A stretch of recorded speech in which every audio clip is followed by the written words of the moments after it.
வணக்கம் நண்பர்களே. அடிக்கிற வெயிலுக்கு வெளியே போயிட்டு வந்த உடனே ஏசி போட்டு அப்பாடான்னு உட்காரலான்னு நினச்சா எங்கே முடியுது? கரண்ட் பில் எவ்வளவோ ஏறிக்கிட்டே போகுதே. அதுக்கு தான் வீட்டை கட்டுறப்பே எல்லா காலத்துலேயும் நம்மளையும் வீட்டையும் பாதுகாக்கிற மாதிரி கட்டியிருக்கலாம். அது என்னென்னா, ஃபஸ்ட்டு டெரஸ் ரூஃபிங், தரைக்கு யூஸ் பண்ணக்கூடிய டைல்ஸ். இதில் SRI 70 to 90% வேல்யூ, அதாவது சோலார் ரெஃப்ளெக்டிவ் இண்டெக்ஸ்.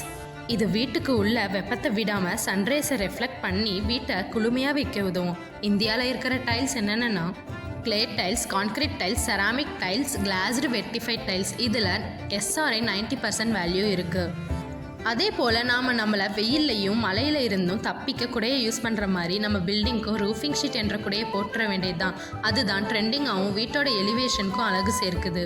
டிஃப்ரெண்ட் பேட்டர்ன்ஸில் எல்லா கிளைமேட் சேஞ்சஸில் இருந்தும் நம்ம பில்டிங்கை கிராக்ஸில் இருந்து காப்பாற்றிடும். இப்படியெல்லாம் பண்ணுறது மூலமாக சீக்கிரமாக ஏசி ரூம் டெம்பரேச்சரை சில்லுன்னு வைக்க உதவுது.